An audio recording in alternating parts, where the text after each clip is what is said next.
virtual chapter, and I'm Pam Martin, and I'm co-chair of the chapter and also chair of the Barton County chapter. So anyone from Barton County, hi. Um, so today, I wanted to let you know that we have Senator Kenny Titus scheduled for November 9th meeting at 2 p.m.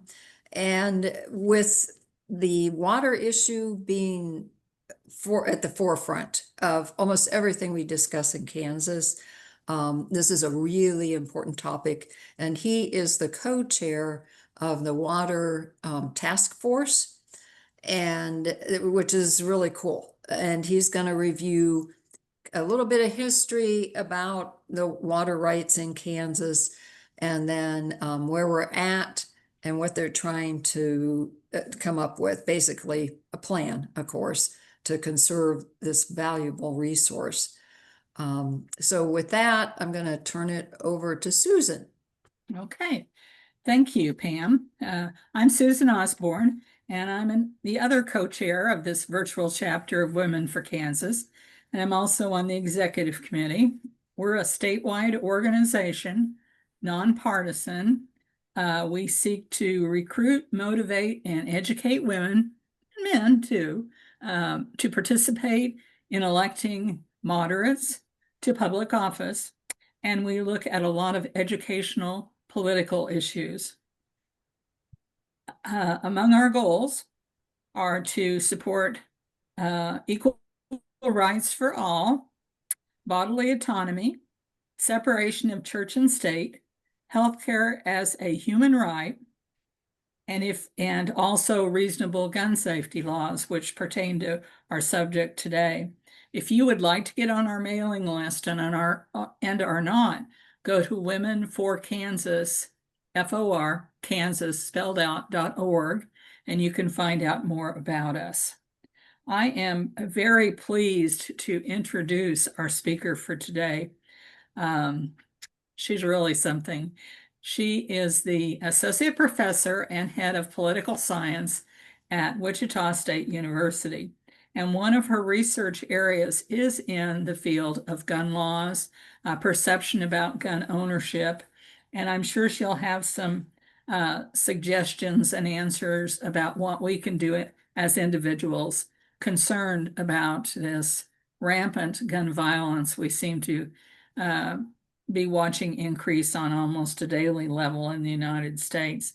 I noticed just recently that an act called the Community-Based Violence Intervention and Prevention Act was canceled, and all of the local organizations that were working to reduce gun violence in their area had their grants canceled.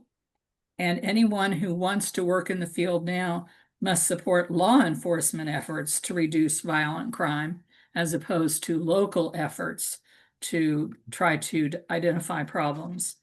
So I'm going to turn this over to Alex. Alex is going to talk about 30 minutes, and then she's going to be open for questions. I know you'll have questions, so put it in chat and we'll make sure your questions are addressed. So Alex, take it away. Thank you all for having me here today. I always love being able to talk to the community. I think that, academic research is great, but it doesn't really mean anything if we're not also sharing that research with the public. And so that is what I'm hoping to do here today. As Susan mentioned, my research specialty is gun politics in the United States. Mostly public opinion based. So both public opinion of gun owners in the US and also public opinion of just general Americans about gun laws in the United States. And so today I thought we would use some data from Kansas specifically. And so in Kansas, we have the Kansas Speaks Public Opinion Survey, which is done every fall by the Docking Institute at Fort Hays State University. And I am lucky enough to be one of their policy fellows. So I actually help design the questionnaire before it goes out to citizens of Kansas to answer those questions. And so as a result, every 2 years, I get to put a whole battery of gun control questions on the survey. And we did that last year in 2024. And so we have pretty recent data for right here in Kansas. And another reason I wanted to use Kansas data specifically is because it really mirrors American data in general. So there's not that many differences between public opinion here in Kansas and public opinion from across the United States as a whole. So I thought it would be fun to just focus on our data a little bit, but talk about things that we can apply broadly to the United States as well. And so, as most of you are aware, Kansas has pretty permissive gun policies. What this means is that there's very few restrictions on gun ownership, accessing firearms, etc. According to the Giffords Center, that's Gabby Giffords, if you're not familiar with the Giffords Center, we are rated as an F, and we are rated 42nd out of 50 in states when it comes to gun control policies. Another some Another interesting data piece that came out in 2024 was from the Rand Corporation, which found that gun deaths in Kansas are 24% higher than the national average. And this high percentage is driven mostly by the state's firearm death by suicide rate and not by homicide rates. So in Kansas, our suicide rate is 46% higher than the national average. And our firearm homicide rate is actually 7% lower than the national average. So this is driven entirely by that firearm death by suicide rate. And that is reflected in some of the questions from that Kansas Speak survey that I'm going to cover today. But alongside these statistics is the reality that the state legislature has loosened restrictions on guns over the past decade. Just a few examples are the allowing of campus carry. So if you're not familiar, in Kansas at public higher ed institutions like Wichita State University, like KU, Fort Hays State, etc., you can conceal carry on campus. You can open carry outside of academic buildings, and you can conceal carry anywhere on campus, including inside academic buildings.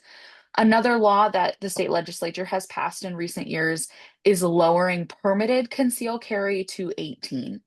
So in Kansas, you do not have to have a permit to conceal carry if you are over the age of 21.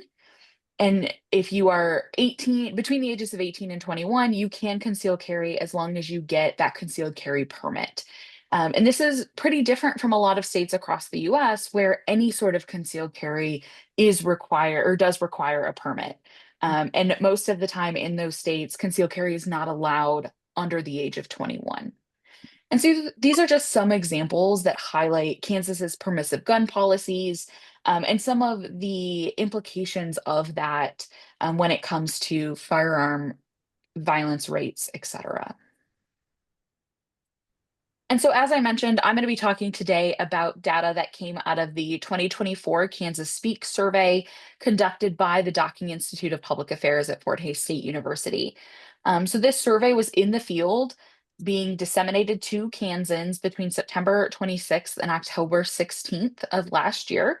And it has a sampling of 645 Kansas adults. So to give you some context, 1,000 adults is considered to be representative of the entire United States as a whole. And so we really only need about 300, between 200 and 300 adults per state to be considered representative. So this is actually a really good sampling for Kansas specifically. And this is online panel survey. So all of these respondents took this survey online. This is perhaps one of the limitations of this survey. We were originally for a long time doing phone surveys, and we just found that for every 10 phone calls we made, we only got one person to take the survey because people just don't answer the phone anymore when someone calls them that they don't know. And I am totally guilty of that as well. So we've moved to fully online panel surveys. And then another interesting note about this data is that respondents are randomly chosen within both metro and non-metro areas. And so there is an equal representation of citizens from rural areas and non-rural areas in Kansas. And that's to try to get the best results that we possibly could get with this survey. And we also weight it for age, gender, and education level. And that's because in general, we know that people who respond to public opinion surveys tend to be older, are much more likely to be women, and tend to have a college education.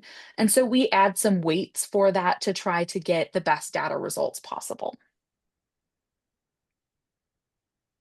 So just to start with some descriptive statistics that also highlight the survey questions that we have about gun control policies in this survey. One of the first questions we asked was preventing sales of all firearms to people who have been reported as dangerous to law enforcement by a mental health provider. And so we asked people if they would strongly favor, no opinion, oppose, or strongly oppose preventing these sales. And 83.7% of Kansans who took this survey said that they would favor or strongly favor policies that do prevent people who have been reported as dangerous to law enforcement by a mental health provider from being able to purchase a firearm. This is by far the highest of the favor or strongly favor that we have on this survey, but it's really not that much higher than some of these other ones that are much more common questions that we see when talking about gun control policies. So the next one is, should people be 21 or older to purchase a firearm in Kansas? And nearly 78% of respondents on the survey said yes, they would favor or strongly favor requiring Kansans to be 21 or older to purchase a firearm. And that's a direct contradiction to some of those recent policies that I talked about that we've seen come out of the state legislature. And that's part of why I titled this talk Jumping the Gun, because it feels a lot, or it seems a lot based on this data, that the Kansas legislature continues to push really partisan agendas when it comes to gun control policies, but aren't actually following what the public opinion data out of Kansas is saying. The next question is preventing sales of all firearms to people who have been convicted of violent misdemeanors. This is 75% of respondents favor or strongly favor.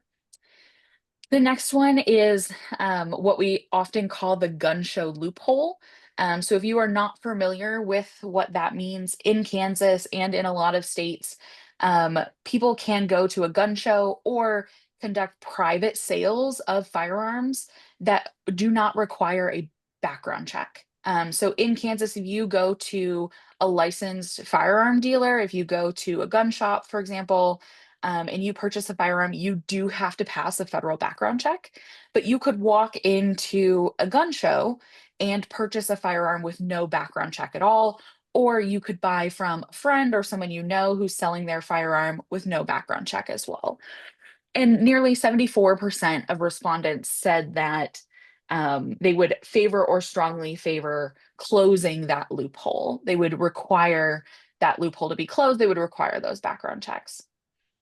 Now this next one I think is most interesting to me, just based on that Rand Corporation data that I shared with you. So this one is allowing family members to ask the court to temporarily remove guns from a relative who they believe is at risk of harming themselves or others. So knowing that the data in Kansas is that the firearm death by suicide rate is 46% higher than the national average, you would expect there to be, pretty high support for this policy. And we do see that in the descriptive statistics. However, later when I break this down by demographic and I put this into a statistical model, you'll see that the results actually get a lot more mixed than we see just based on these descriptive statistics themselves. To continue this, there are 72% of Kansans that believe that there should be a mandatory 3-day waiting period after a gun is purchased before it can be taken home. Typically, the thought behind this type of policy is that it would prevent people who are in some sort of mental health crisis, who want to harm themselves or others. It would prevent them from just being able to go buy a firearm, take it somewhere and harm themselves or others. It would require that 3-day waiting period. Again, still pretty highly supportive in Kansas, with 72% favor or strongly favoring that policy. This next one drops pretty significantly, which is not really surprising to me. There a lot of the discussion around gun ownership or around firearms in the gun owning community is very much still kind of old Republic, United States rhetoric about we need guns to protect from a tyrannical government. And so this question, which is authorizing law enforcement officers to temporarily remove guns from individuals who the officer determines pose an immediate threat to harm to self or others, is significantly lower than those other ones we just looked at, and also pretty significantly lower than the one that we had on the last slide that would look at family members being able to petition the court to do the same thing. And that I think is really driven by that kind of distrust of government and distrust of law enforcement when it comes to firearms. Again, we see a pretty significant drop when we start talking about banning assault style weapons. So just under 53% of Kansans in the survey favor or strongly favor banning assault style weapons. Now, that is still over a majority, but just barely. And that is mostly because I think there's this common misunderstanding that people don't really understand what an assault style weapon is. It's also one of the most highly talked about gun control measures. And so there's a lot of bias and baggage that kind of comes with that question of banning assault style weapons that immediately make certain people say no, they would not favor that question, even if maybe in practice they would, just because there's such a long history there and a lot of rhetoric in politics. The next question with pretty similar results is banning high capacity ammunition clips that hold more than 10 bullets. And then around the same, that 52.2%, having teachers or other school officials with appropriate training carry guns at school. So this is kind of the opposite of a gun control policy, but is often portrayed or put forward as an example of a way to prevent mass shootings in schools specifically, which is why I decided to include it on this survey. Again, just barely over 50% of Kansans would favor or strongly favor that type of policy. And then I also included 3 questions about carry policies. And these were something that I added in 2014. We did not have in the survey, or sorry, 2024, not 2014, that we did not have in 2022, specifically about concealed carry, because we've seen the state legislature really loosen restrictions on concealed carry and where firearms can be carried in the state in the last 5 to 10 years. So you will also notice here that the response is flipped. So this is disagree or strongly disagree versus favor or strongly favor. Adults should be allowed to should be allowed to carry concealed handguns without a license or a permit. Over a majority, so almost 56% of Kansans disagree or strongly disagree. So they either think, we don't know, but they either think that you should not be allowed to carry concealed handguns at all, or you should be able to do so with a license or a permit, but not without one. The next question has a little bit higher response as well, where the question is adults should be allowed to carry handguns openly without a license or a permit. So this is open carry and specifically to handguns. So you can open carry rifles under different laws than open carrying handguns in Kansas, and also varies kind of state by state. But we asked about handguns specifically here. And nearly 59% of Kansans disagreed or strongly disagreed with being allowed to open carry handguns without a license or a permit. And then that same percentage said that adults should not be allowed to conceal carry handguns on a college campus. So nearly 60%, again, disagreed or strongly disagreed with allowing concealed carry on college campuses, which is currently the law in Kansas. And so some of the findings here, the data I just showed you was for general respondents to this survey. So this is all Kansans that answered the survey. If we look at that just by gun ownership, we get even more mixed results. And I wanted to talk a little bit about gun ownership results based on these questions specifically, because often we have this narrative in politics that the reason why we don't have more gun control policies in the United States is because of the NRA. And there is some truth to that, but that's a very simplified answer. So the NRA certainly gives lots of money, or a decent amount of money, to lobbying efforts both in the Congress and in the state legislatures. But actually what they are best at, and some academic research shows us this, that what they are best at is mobilizing gun owners.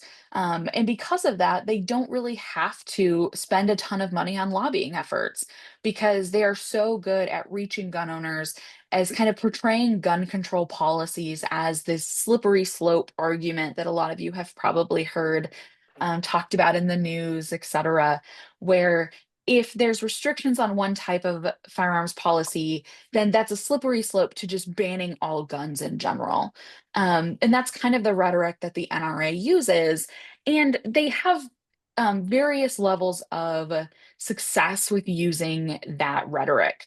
But they are really successful at mobilizing gun owners, even non-NRA members, to contact their public officials about gun policies, to sign petitions, to vote, to register to vote. And when I mention voting, that's in all types of elections, not just presidential elections. And so that mobilizing factor of the NRA is really what has made them so successful at preventing gun control policies from being implemented in the US. So I wanted to look at these findings based on gun ownership and not just Kansans' opinions in general. So when I limit these results to only people who answered the survey who own a firearm, we find mixed results. So they are more supportive of arming teachers, but they are less supportive of background checks, of a 3-day waiting period, of removing firearms by law enforcement, of banning assault style weapons, and banning high capacity magazines. But there's no difference on any of those other measures.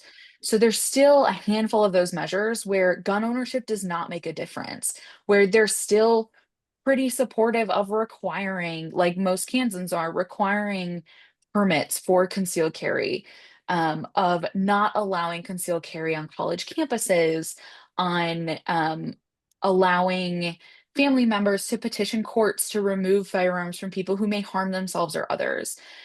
So on certain measures, there is a difference based on gun ownership, but on most of them, they're really not any different from your average Kansan in the way that they're answering these questions. We also know that women are generally more supportive of gun control policies.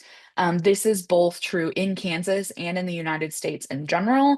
This is also why we see kind of pro-gun control organizations naming themselves Moms Demand Action, and other, type of kind of mom or gender-based organizations like that. So they're generally more supportive. In this data specifically, the exception is on arming teachers. There is no difference between women and men on whether teachers should be armed with appropriate training or not. We also see from these findings that age generally increases support for gun control policies. So the older you are, the more likely statistically you are to support these various policies. The exception to that is allowing family to petition the court to remove firearms from someone who may harm themselves or others. There's no difference based on age. And younger people are more supportive of arming teachers than older people are. So there's the opposite age effect there on that specific measure. On party ID, perhaps not surprising, Democrats are more supportive of every single policy except arming teachers, where they are less supportive. That pretty much toes party lines and what we would expect to see on party ID, and just partisanship in general from respondents. Though I do want to note that we've actually seen the number of Democrats who own firearms in the United States has increased significantly since 2020. And so we see more Democrats than ever before owning firearms, but that does not seem to affect their opinions on gun control policies. which also could be leading to some of those mixed results that we saw from gun owners versus non-gun owners. Because the number of Democrats who own firearms is increasing. We also see the number of women who own firearms, the number of people of color who own firearms, and also the number of LGBTQ individuals that own firearms have all increased since 2020. And so that could be what's muddying these results somewhat. I have not had the opportunity to dig deeper into this data, both for Kansas or the United States, but it is definitely on my list of research projects to continue to dig into that. And we also see that education level has mixed results. So the higher someone's education is, typically, we're measuring that based on a college education or a graduate degree. It increases support for preventing sales to people with violent misdemeanors. It increases support for removing firearms via law enforcement, for banning assault weapons, and banning high capacity magazine clips. But there is no difference on the other measures. So only on those specific measures does education have any result. And income also has mostly no effect. So someone's income, as their income increases, it does increase support for background checks and banning assault style weapons. But on all of those other measures, there's no income factor there. Race also has mixed results. So we do not have enough respondents in our survey to dig out different race categories. And so really the only way we can do this is to look at white respondents versus non-white respondents. So that's what I've done here. White respondents are more supportive of preventing sales to dangerous individuals, to having background checks, allowing family to petition the court, and to requiring 3-day waiting periods and allowing removal by law enforcement. But there's no difference on those other measures.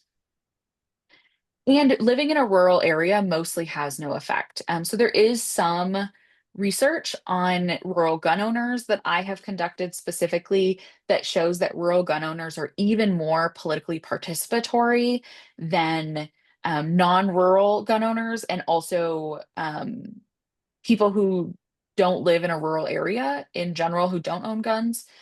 And so rural residents are less supportive of allowing the families to petition the court and to banning high capacity magazine clips. Now, this last result is one of the more interesting ones to me specifically, when we compare it to that RAND Corporation data that shows that the state's firearm death by suicide rate is so high, because a lot of the time this is happening in rural areas. It's also a major epidemic, for lack of a better phrase, that's really affecting farmers who are economically struggling right now. To the extent where anecdotally, we don't really have academic research on this, though I would love to do it. We know that rural farmers in Kansas kind of have these informal networks of people that they know that they can give their firearms to hold on to them if they're having some of these mental health crises. And so this effect is, or this data is really interesting to me, that rural residents would be less supportive of allowing family members to petition the court, where they are seeing really high levels of suicide rates in these areas. But I don't have any more way of really digging out of that research at this point in time. And so then I also created an additive index where I put all of these gun control policies minus those concealed carry policies into an index.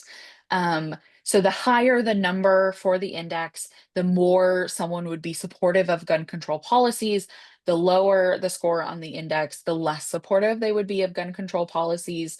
What this is showing is this is a coefficient plot. So any of those lines that cross 0 are not statistically significant. So we can basically ignore those and say that there's no difference on any of those descriptive demographics. Then there is, the opposite. So for education, for example, it crosses that 0 axis, which means that there's no difference based on education, whether someone is favorative of gun control policies in general, when I put all of those policies together into a single index. So being a gun owner, your age, education, income, and rural areas have no effect. But we do see that among women, even when we make this additive index, women are still far more supportive of gun control policies in general. Democrats are far or slightly more supportive of these gun control policies in general. And also white respondents are slightly more supportive of these gun control policies. And so that's really what this is showing here. And then I did the same thing for those conceal carry questions. And so on those, we can see that owning a gun and living in a rural area increases support for current carry policies. So if you own a firearm and you live in an rural area, you like the status quo, basically, in Kansas at this point in time. But women, Democrats, people with higher incomes, and people who are not white are less supportive of Kansas's status quo concealed carry policies. Income has no effect on open carry, but does have an effect on concealed carry and campus carry. So the more money someone makes, it does not affect whether they support open carry, but whether they support concealed carry or campus carry specifically, it does. And then age and education level have no effect. And we can see that is what is showing here.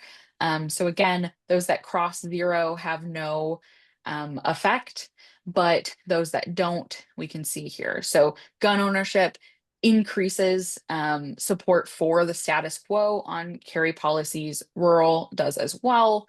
And then women and party ID and being not white, so being a person of color, has a lower effect, makes you less supportive of those concealed carry policies that we currently have in Kansas. And so to kind of sum this up, while Kansans seem to be more supportive of policies that restrict gun ownership, you can see that there are lots of nuances to this question. The type of policy certainly matters. And we can see that across all of this data, that even when we look at specific demographics within Kansans, they often have very nuanced answers to these questions as well. And that there are demographic groups that are driving the perceived support for these policies among Kansans, specifically women and specifically Democrats. And so it is a lot more difficult to try to lobby a state legislature, for example, to try to push for more restrictive concealed carry policies or any sort of gun control policy when we can't even get all of Kansans in general to agree that more gun control policies in general would be a good thing to pursue. There's also a difference that we have found, over several iterations of public opinion surveys, et cetera, that someone will tell us in a survey that they are supportive of certain gun control policies.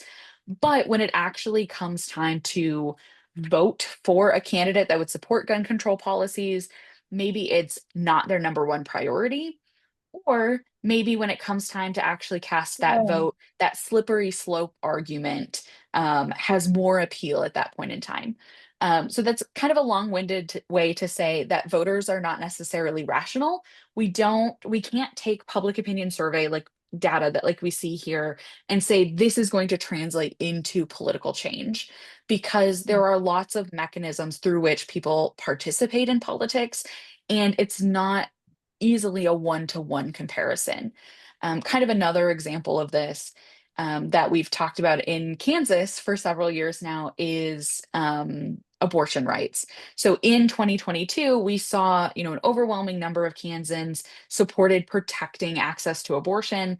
But when it came to voting for candidates for the state legislature, a lot of Kansans and a lot of those who voted no on that amendment then voted for pro-life candidates. And so just the way that we do politics in the United States doesn't make it easy to translate public opinion directly into political results through candidates and elections, et cetera. So in conclusion, the lack of consensus among the public really makes pursuing gun control policies in the state legislature difficult, especially on concealed carry policies. The large participation among women and among gun owners likely cancel each other out in the eyes of the legislatures. So we know that gun owners are highly participatory, particularly on gun issues. We have lots of academic research that shows us this. And we also know that women are highly participatory in politics in general. And so we have lots of gun owners participating and lots of women participating. And for the most part, they're participating on gun issues in opposite directions. And that allows state legislatures to really pursue their own values and beliefs when it comes to this issue, because they don't have one single group of constituents that's really lobbying for a certain result.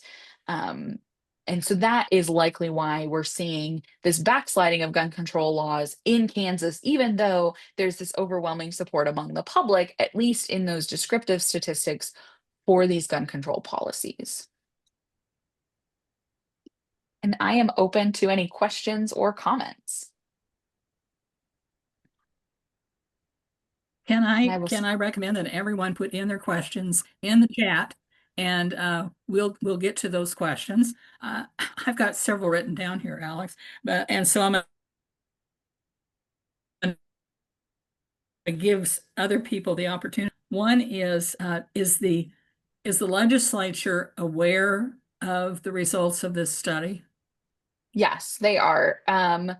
So I have sat on panels at the Dole Institute at KU with legislators of both parties, not necessarily about gun issues specifically, but about the Kansas Speak survey. Lots of legislatures are aware of it.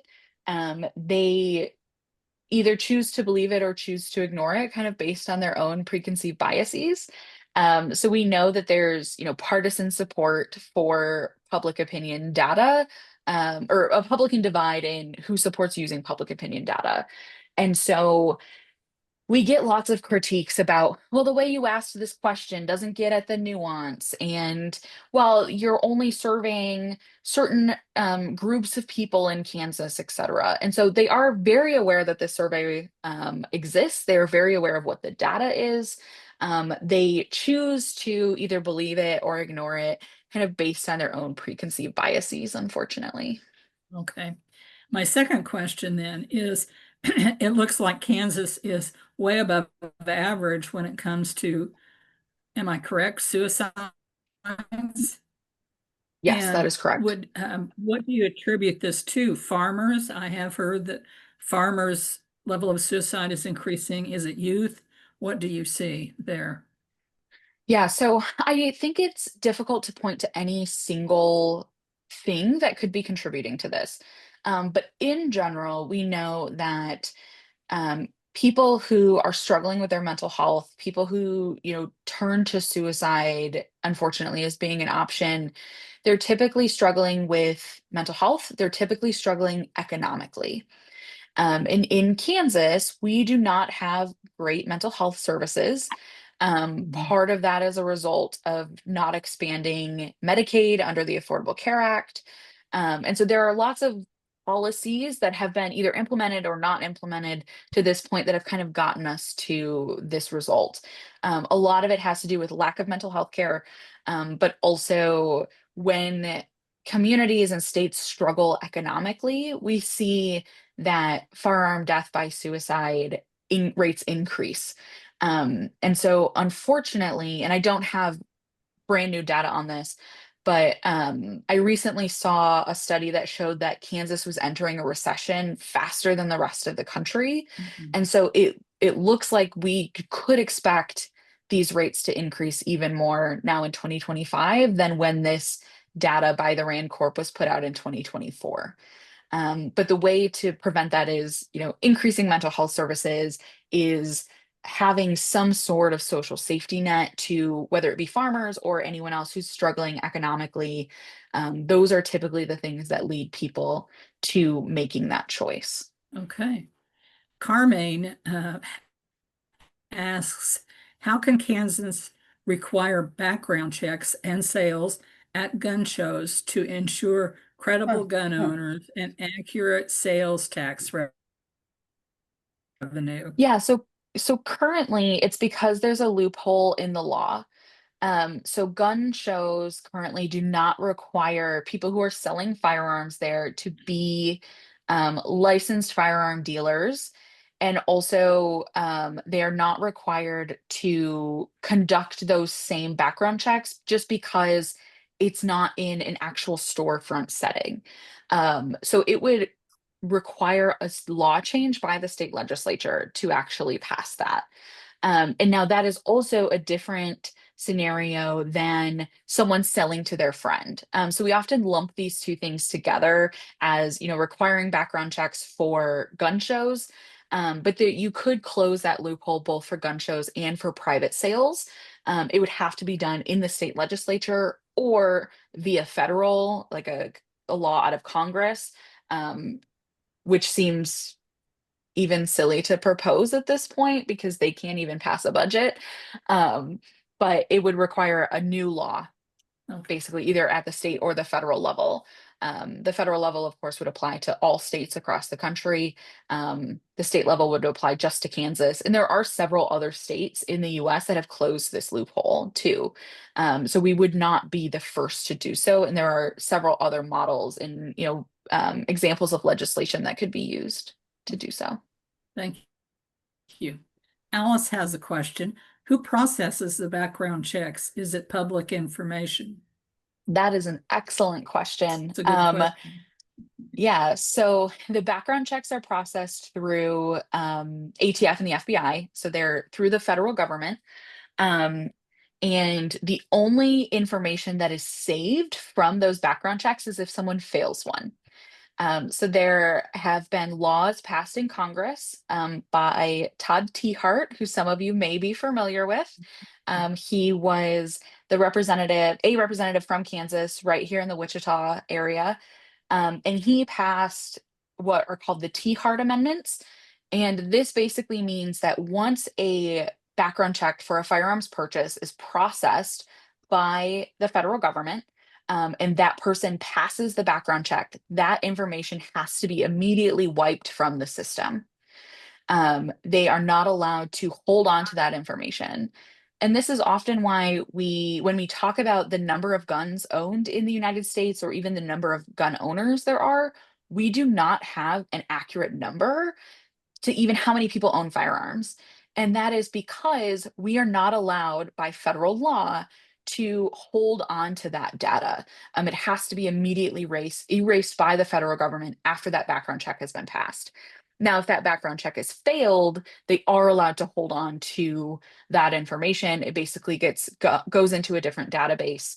But if someone passes the background check, that their information is immediately wiped from the system. And that is because of those Tiehart amendments passed by Todd Tiehart when he was in Congress. Wow. Pam, do you have a question? Yes, I do. I knew you did. Okay. When you were talking about, and that always shocks me, the questions about assault rifles and high capacity clips. Mhm. Is there a way to put a definition in your survey to nail it down so people do understand what that means? Yeah, so the limitation of that, and it is possible we could do that. The limitation with it is the more specific we get, the more Mhm. likely we are to have people answer the question with don't know or no opinion. Oh, And so it is often better to get a more accurate measure to let them think to themselves about what an assault rifle is or a high capacity magazine clip is, rather than provide specific definitions. Now, we did a little bit on the magazine clip one. We say that, holds 10 or more bullets. Um, but on the assault rifle one, it's we would risk having so many I don't know responses that we wouldn't be able to use that measure to get even an close to accurate result either. hmm. So when we're doing public opinion surveys, there's always trade-offs about giving too much information that also could potentially lead our respondents to a certain answer, or confuse them even more. And also the trade-off of, well, if we don't give them enough, they may not know the actual answer or may not know what they're actually answering either. Mhm. And so it's always really hard to find that balance. Yeah, that's interesting. And then in that same vein, I'm pretty sure most, like the National Sheriff's Association and Police Federation, are wanting to limit both assault rifles and high clip and what's the armor? The Body armor. yeah, Yeah. body armor. And they don't seem to be able to do that. Do you know, is that still a priority for them, or, is anyone working on that? I don't know. I don't know the answer to that question. So I know kind of different unions and different lobbying organizations for law enforcement have taken different stances on that issue at different times. A lot of it kind of depends on what the current event of the day is and if that current event is mass shootings or not. Um, because obviously law enforcement are the first people that have to respond to that and then often also get a lot of the blame if they can't stop it in time. Mhm. I don't know what the current stance is from those organizations, but historically they have kind of moved the priority of those types of lobbying support has moved based on what the current event of the day is that people are talking about. Hmm. Okay. Interesting. Yeah, my husband's Marlene, in law enforcement, so I'm gonna have to go ask him right now after this call. do let us know. Marlene has a question. Is it true that there are more guns for every man, woman? Nope. Think we lost you, Susan, but I Mm. think I know what the basis of your question Or is. child could have a gun? Okay.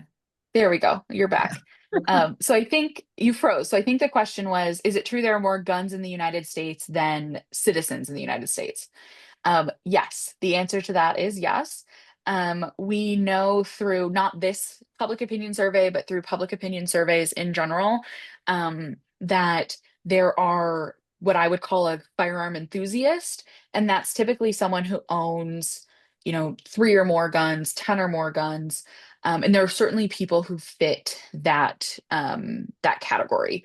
The biggest gap is someone will own one gun or they will own lots of guns. So there's very few people that only own a few. And so typically, if someone owns a single firearm, their number one reason for doing so is protection reasons. So they want to be able to protect themselves and their families. People who own more than one gun, it's typically because they're a collector, they're an enthusiast, maybe they're a hunter. So they have other reasons for owning those firearms than just that, really strict protection reason. Now, that being said, the number of people in the US who own guns for protection reasons has continued to increase since the 1980s, while sport shooting, collecting, hunting, all of those have decreased at the same time. And so it is true that there are more guns in the United States than citizens, but a lot of those are held by a handful, not a handful, but a smaller group of individuals. It's not that every gun owner owns 10 firearms, it's that most gun owners own one, but then you have a decent number that own 10 or more. And so that's kind of where that flux comes in. Okay. Al You want me asked to the ask the question, what, questions? yeah, would you Yeah, please? sure, because you're buffering. Okay. Um, okay, let's see. What happens when one fails the background check? What are the reasons that one would fail the test? Are there long are there long lists for the test or a test being reviewed? So typically it's because if someone were to fail the background check, it's typically because they have a violent felony, they have some sort of um, history that would say legal history that would say that they are not allowed, not eligible to own a firearm. Um, the federal government is not blocking people from owning guns for, every reason. It has to usually be something pretty serious. So typically it is either all felonies, violent felonies. It kind of depends on your state and what the law is. All felonies, violent misdemeanors, domestic violence, those types of things are what would flag on someone's background check to prevent them from owning a firearm. We have seen an increase in states trying to implement what we call red flag laws, which is if someone is in mental health crises or they have been involuntarily committed to mental health treatment, that would prevent them from owning a firearm as well. Now, those have only passed in a handful of states in the United States. Every time there's a mass shooting, it seems like they are introduced. But we are seeing some states implementing policies where if you meet one of those kind of mental health categories, it would put a red flag on your background check and you would not be allowed to purchase a firearm. Um, I don't believe there is currently really any process for like getting that red flag removed after a certain number of years or anything like that, but don't quote me on that. I am not an expert in red flag laws, mostly because we don't have them here in Kansas. And there are lots of academic scholars who know a lot more about that than I do. And another question is, do you track how much ammunition is sold in a year? Yes, so there are lots of scholars who do track firearms ownership that way or track, firearm data that way. I personally do not, but I am familiar with some of their research.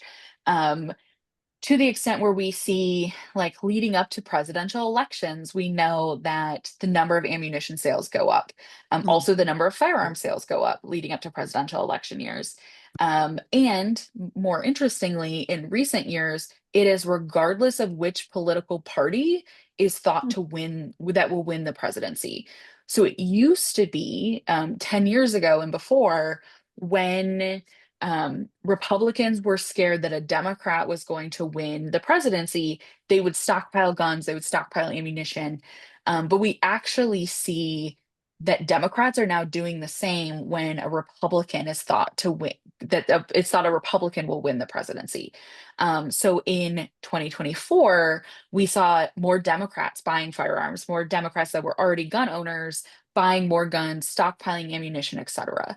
And so we do track that. It is mostly through surveys of licensed firearm dealers.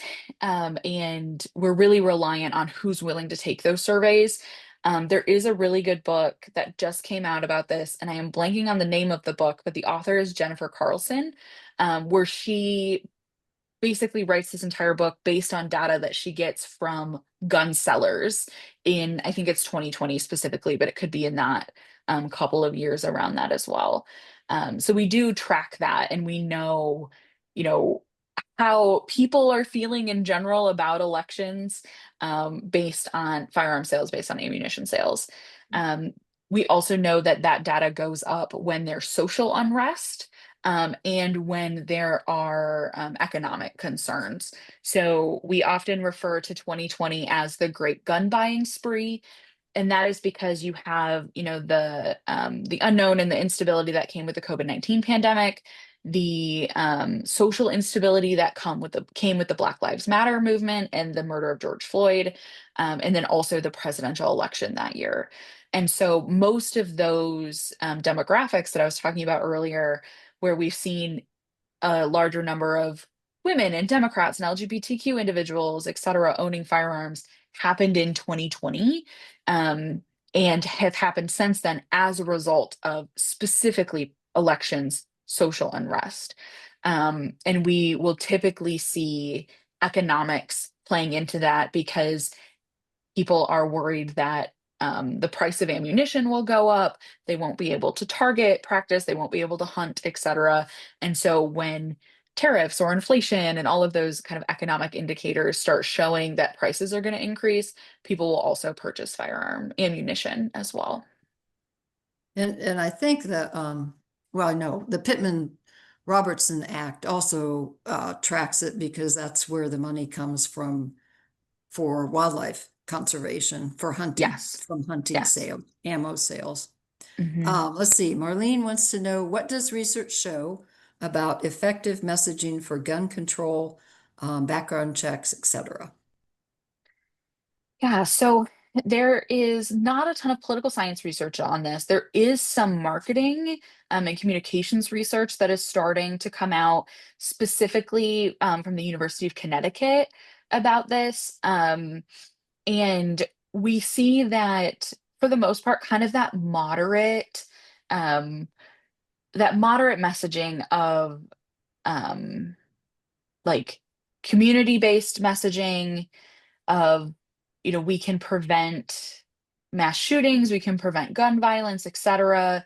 Kind of focusing on it that way is much more effective than we should implement background checks on everybody because that makes people a little bit nervous. And so typically kind of that community-based, that more moderate messaging works better. Um, but there isn't a whole ton of academic research on this. It's just barely started to come out, unfortunately. The gun studies, those of us who study guns and gun politics is a very small niche group. So we're doing what we can, but there's not a lot of research on it, unfortunately, at this point in time. Just really quickly. Okay, Congress had that law that prohibited research on mass shooters. Mhm. That has been reversed, correct? I believe it expired, yes. Okay, finally, good. I'm going to Um, double check on that, but I think so. okay, let's see. Are you okay? We're at three. We've got a couple more questions. Is that okay with you? Yeah, that's fine with Okay. me. I know I talked a little long. I get really excited. No, this is great information. Um, let's see. Where do women gun owners stand? Yeah, so women gun owners are actually my specific research specialty. And women gun owners are kind of an enigma because they they don't 100% follow your traditional kind of gun ownership stance on gun control laws and concealed carry, etc. But they don't necessarily follow what you would expect from women generally that are not gun owners either. So I have done research that shows that women gun owners are more participatory in politics, so more likely to vote, even than non-gun owning women. And women in general are more likely to vote than men in general. So they're more likely to vote. They're more likely to contact public officials. They're more likely to be willing to talk about politics, or excuse me, talk about guns with people they don't know. And they're even more participatory on gun issues. So contacting public officials about guns specifically, donating to policy organizations specifically about gun policy, signing petitions about guns, etc.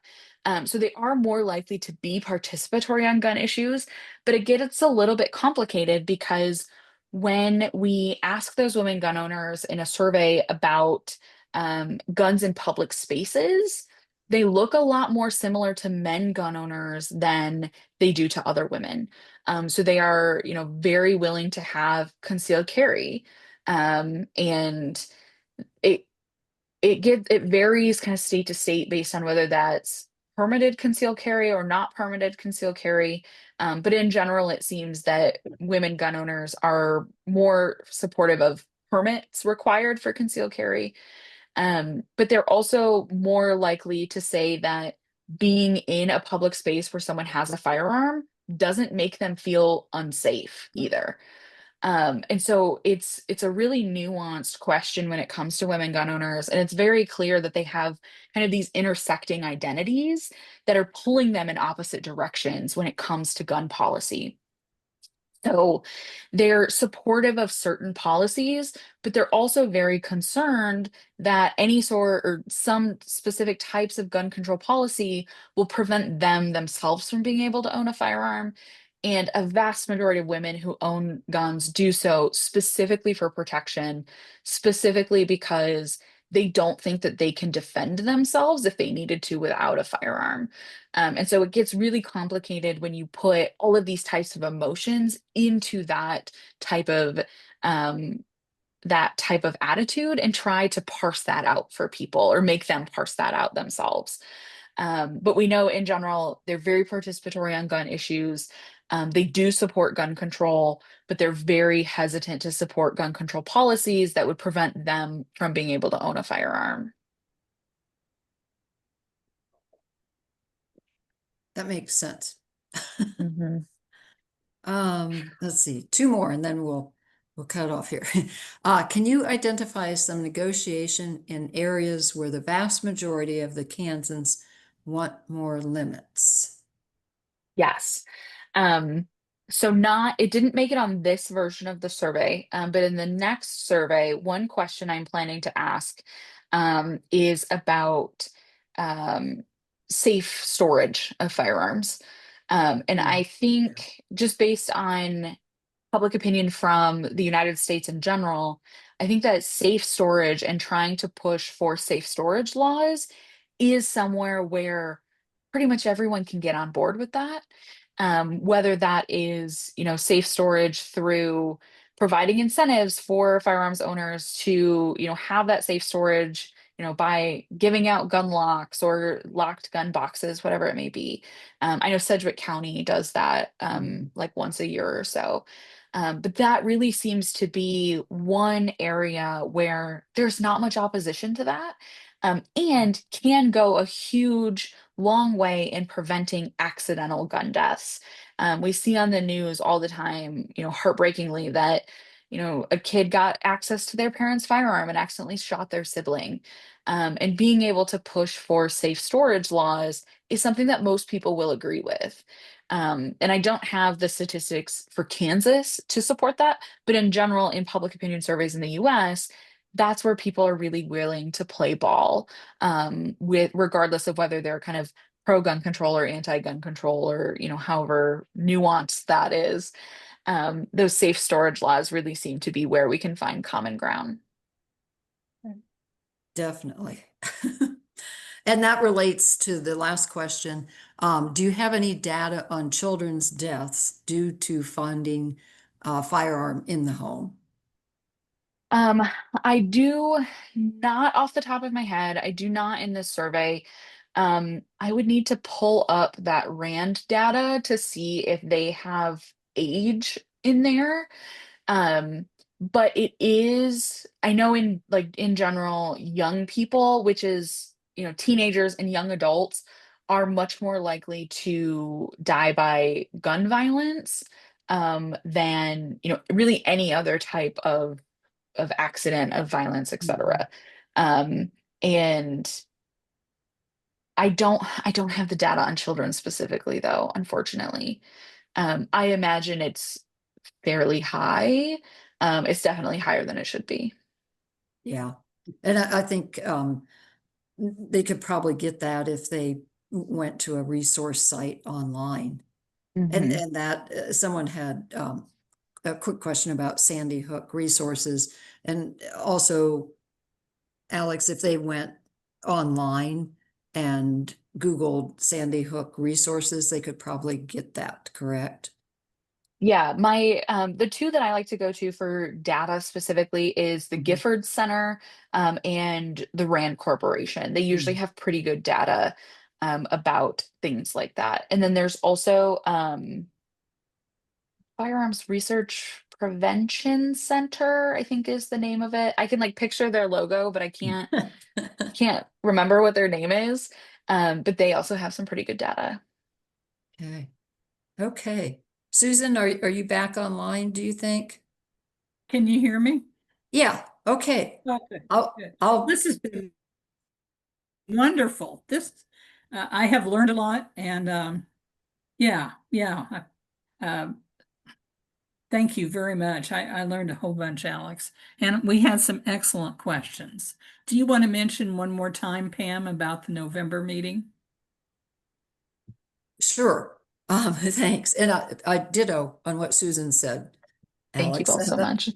Just amazing. Let's see. So November 9th, 2 p.m. with Senator Kenny Titus on water issues in Kansas, co-chair of the Water Task Force, the State Water Task Force. Okay. Excellent. Excellent. Thank you so much. Thank you for joining us. It's night. Uh, I'm freezing again, so take it away.